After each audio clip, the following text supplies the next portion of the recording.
శ్రీకృష్ణ పరబ్రహ్మణే నమః. అరుణాయ నమః, అచలాయ నమః, రమణాయ నమః, రామకృష్ణాయ నమః, శ్రీదత్తగురుభ్యో నమః. కృష్ణాయ వాసుదేవాయ దేవకీ నందనాయ నందగోపకుమారాయ గోవిందాయ నమో నమః. మన నారాయణీయంలోని 100వ దశకానికి వచ్చాం. 100వ దశకం భగవంతుడి సాక్షాత్కారం సంపూర్ణ వర్ణన అన్నారు. ఇక్కడ భగవంతుడి సాక్షాత్కారం ఎలా జరుగుతుందో భక్తులైన వారు మొదటి నుంచి ఫస్ట్ నుంచి ఎలాగ సాధన చేయాలి అనేది భాగవతంలో చెప్పబడింది కదా. ఇప్పటివరకు మీరందరూ కూడా ఈ నారాయణీయాన్ని కంప్లీట్ చేసినందుకు మీ అందరికీ కూడా ఆయురారోగ్యాలు కలగాలని గురువాయూపురాధీశ్వరుని కోరుతున్నాను. ఇది కంప్లీట్ అయిపోయింది అని మనం అనుకోకూడదు కదా. భాగవతాన్ని ఎప్పుడూ కూడా అంటే జీవన్ముక్తులయ్యే వరకు, మనస్సు నశించే వరకు కూడా దీన్ని మనం అధ్యయనం చేస్తూనే ఉండాలి. అప్పుడో పరమాత్మ కృప కలుగుతుందన్నమాట. శ్రీకృష్ణ పరబ్రహ్మణే నమః. అగ్రే పశ్యామి తేజో నిబిడతరకలాయావలీలోభనీయం పీయూషాప్లావితోహం తదను తదుదరే దివ్యకైశోరవేషం తారుణ్యారంభరమ్యం పరమసుఖరసాస్వాదరోమాంచితాంగై ఆవీతం నారదాద్యైర్విలసదుపనిషత్ సుందరీమండలైశ్చ.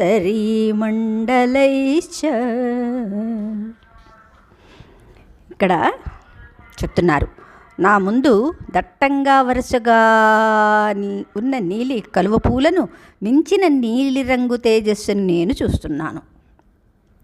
ఆ తేజస్సుని దర్శించడంతో నాకు అమృతంతో స్నానం చేసినంత పరమానందం కలిగింది. ఆ దివ్య తేజోరాశిని మధ్యలో ఒక అందమైన కిశోరమూర్తిని, ముగ్ధ మనోహరమైన వాణిని చూశాను. అతన్ని చూసి నేను ఆనందిస్తూ ఆశ్చర్యపోతుండగా ఆ బాలుడి చుట్టూ నారదాది మహర్షులు ఆకారాన్ని ధరించిన ఉపనిషత్తులనే సుందరీమణులు పరివేష్టించి ఉన్నారు. యద్భావం తద్భవతి అన్నారు కదా. ఎప్పుడూ కూడా పరమేశ్వరుని మీదే మనస్సు నిలిపితే ఆయన ఎప్పటికైనా సరే మన హృదయంలో సాక్షాత్కరిస్తారు. శ్రీకృష్ణ పరబ్రహ్మణే నమః. నీలాభం కుంచితాగ్రం ఘనమమలతరం సంయతం చారుభంగ్య రత్నోతం సాభిరామం వలయితముదయచంద్రకై పింఛజాలై మందారసజ్నివీతం తవ మృదుకబరీభారమాలోకయేహం స్నిగ్ధశ్వేతోర్ధ్వపుండ్రాం అపి చ సులలితాం పాలబాలేందువీధి.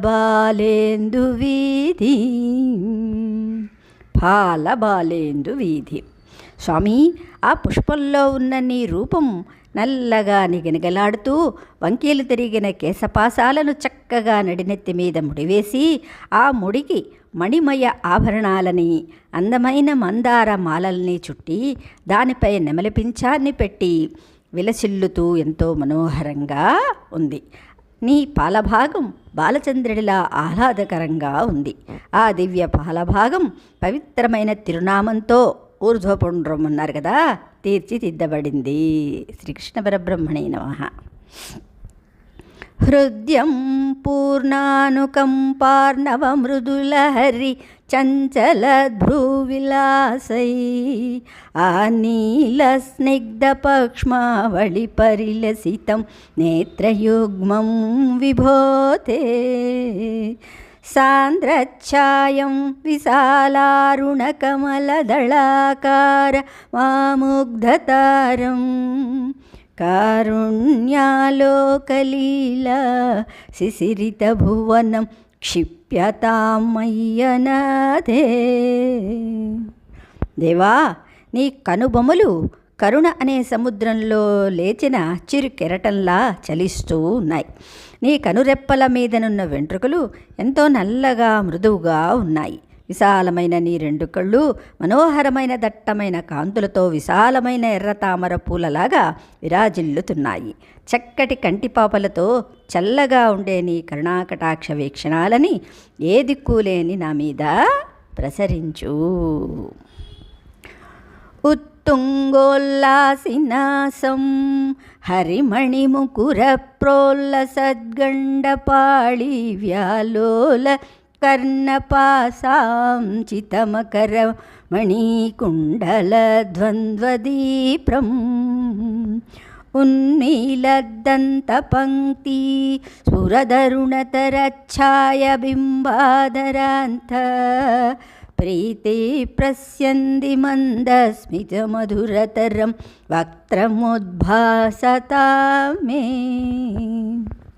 చక్కని అందమైన ముక్కుతో ఉత్తుంగోల్లాసినాసం ఇంద్రనీల మణికాంతిలా నీ చెవులకు ధరించిన మకర కుండలాల కాంతి ప్రతిఫలిస్తూ మెరుస్తున్న చెక్కిళ్లతో వికసిస్తున్న వెలుగులాంటి పలువరుసతో బాగా ఎర్రగా పండిన దొండపండు లాంటి క్రింది పెదవి మీద ఆనందాన్ని ప్రసరిస్తున్న చిరునవ్వుతో అతి మధురంగా ప్రకాశించే నీ దివ్య ముఖారవిందాన్ని నేను ఊహించగలుగుతాను. కృష్ణార్పణం. బాహుద్వంద్వేన రత్నోజ్వలవలయభృతాం శోణపాణిప్రవాళే నోపాత్తాం వేణునాళీం ప్రసృతనఖమయూఖాంగుళీ సంగసారాం కృత్వా వక్త్రారవిందే సుమధువికసద్గ్రాగముద్భావ్యమానై శబ్దబ్రహ్మామృతైస్త్వం శిశిరితభువనైः సించ మే కర్ణవీధి. స్వామి, నీ గోళ్ల కాంతి అపూర్వంగా ఉంది. నీ చేతుల పైభాగం పగడాల కాంతిలా ఉంది. లోకాల్ని రక్షించే నీ చేతులు రత్న కంకణాలతో శోభిస్తూ ఎంతో మృదువుగా ఉన్నాయి. అలాంటి నీ దివ్యకరంతో ధరించిన విచిత్ర వేణువు జగన్మోహనంగా ఉంది. ప్రసృత నఖమయూఖాంగుళీ సంగసారాం కృత్వా వక్త్రారవిందే సుమధుర వికసద్గ్రాగముద్భావ్యమానై అన్నారు. జగన్మోహనంగా ఉంది. ఆ మధుర మురళిని నీ అధరం మీదికి చేరి, అంటే ఆ మధుర మురళి నీ అధరం మీదికి చేరి మధురాతి మధురమైన శబ్ద బ్రహ్మామృతాన్ని ప్రసరింపజేస్తూ లోకుల హృదయంలోని తాపాలని నీవు చల్లారుస్తుంటావు. శబ్ద బ్రహ్మామృతైస్త్వం శిశిరిత భువనైసించమే కర్ణవీధి.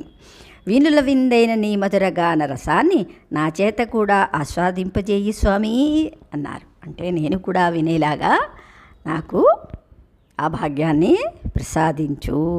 మురళీనాదం ఎక్కడ వినపడుతుందంటే నాదాలు ఎక్కడ వినపడతాయి? షట్చక్రాల్లో కదా. అంటే వెన్నుపూస మూలాధారం నుంచి సహస్రారం వరకు వెన్నుపూస ఉంటుంది కదా, అదే మురళి కదా. దాన్ని నాదం చెయ్యాలి అంటే, దాన్ని స్పృశించాలి అంటే ఉచ్ఛ్వాస నిశ్వాసల్ని గమనిస్తూ వాటిని దాటుతూ వెళ్ళాలన్నమాట. అప్పుడే అన్నారు కదా శబ్దాలు వినపడతాయి అని. అదే మధుర మురళీనాథం. ఉత్సర్పత్కౌస్తు శ్రీ అతిభీ అరుణితం కోమలం కంఠదేశం వక్షస్త్రీవత్సరమ్యం తరళతరసముద్దీప్రహారప్రతానం నానావర్ణప్రసూనావళికిసలయనీ వ్యన్యమాలా విలోలల్లోలంబా లంబమానా మురసి తవ తథా భావయే రత్నమాలా. పైకి ఎగజిమ్మే కౌస్తుభమణి కాంతితో నీ కంఠం అందంగా ప్రకాశిస్తుందని, శ్రీవత్సం గుర్తుతో తళతళ మెరిసే మణిహారాలతో నీ వక్షస్థలం సుందరంగా ఉన్నదని, అలాంటి సుందరమైన నీ దివ్య వక్షస్థలం మీద రంగురంగుల పూలు చిగురుటాకులు కలది, అటూ ఇటూ తిరుగుతున్న తుమ్మెదలు గలది అయిన వనమాల, రత్నాలు పొదిగిన మాలలు అందంగా వేలాడుతున్నాయని నేను భావిస్తాను.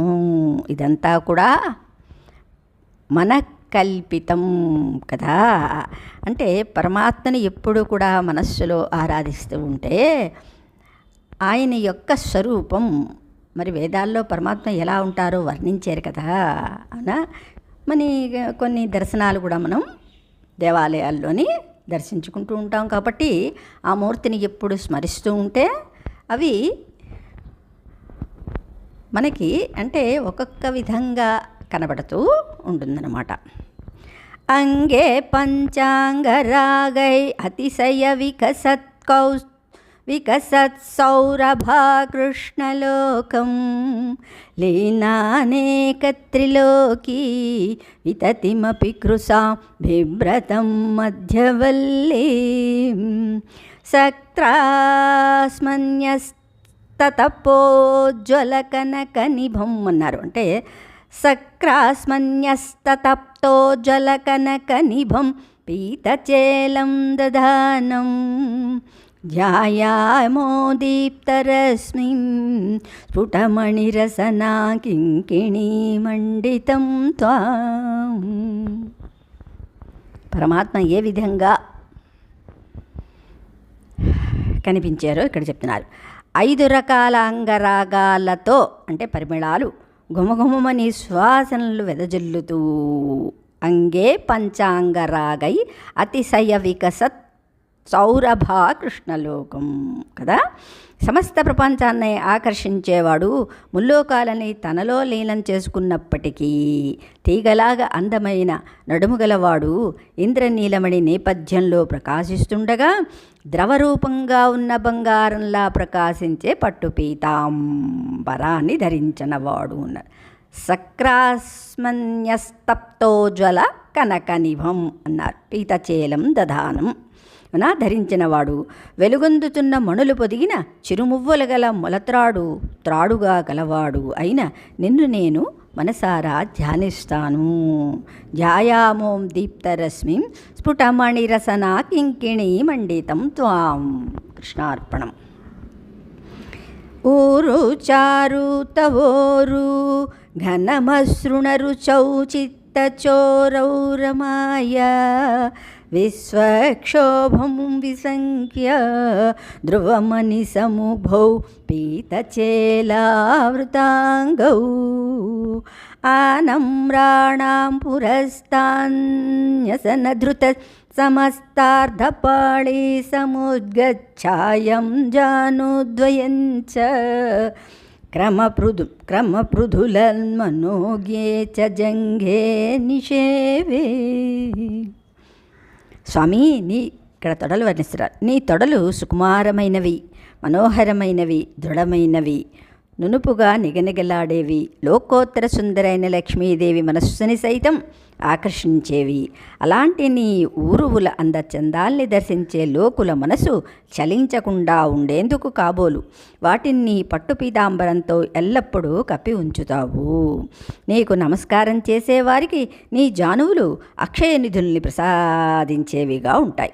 నీ జంఘలు అంటే పిక్కలు కింద నుంచి పైకి క్రమంగా బలిష్టంగా చూడచక్కగా ఉంటాయి ప్రభు. అలాంటి వాటిని నేను సదా సేవిస్తాను. శ్రీకృష్ణ పరబ్రహ్మణే నమః. మంజీరం ముంజనాదైరివ పదభజనం శ్రేయ ఇత్యాలపంతం పాదాగ్రం భ్రాంతిమజ్జత్ ప్రణతజనమనో మందరోద్ధారకూర్మం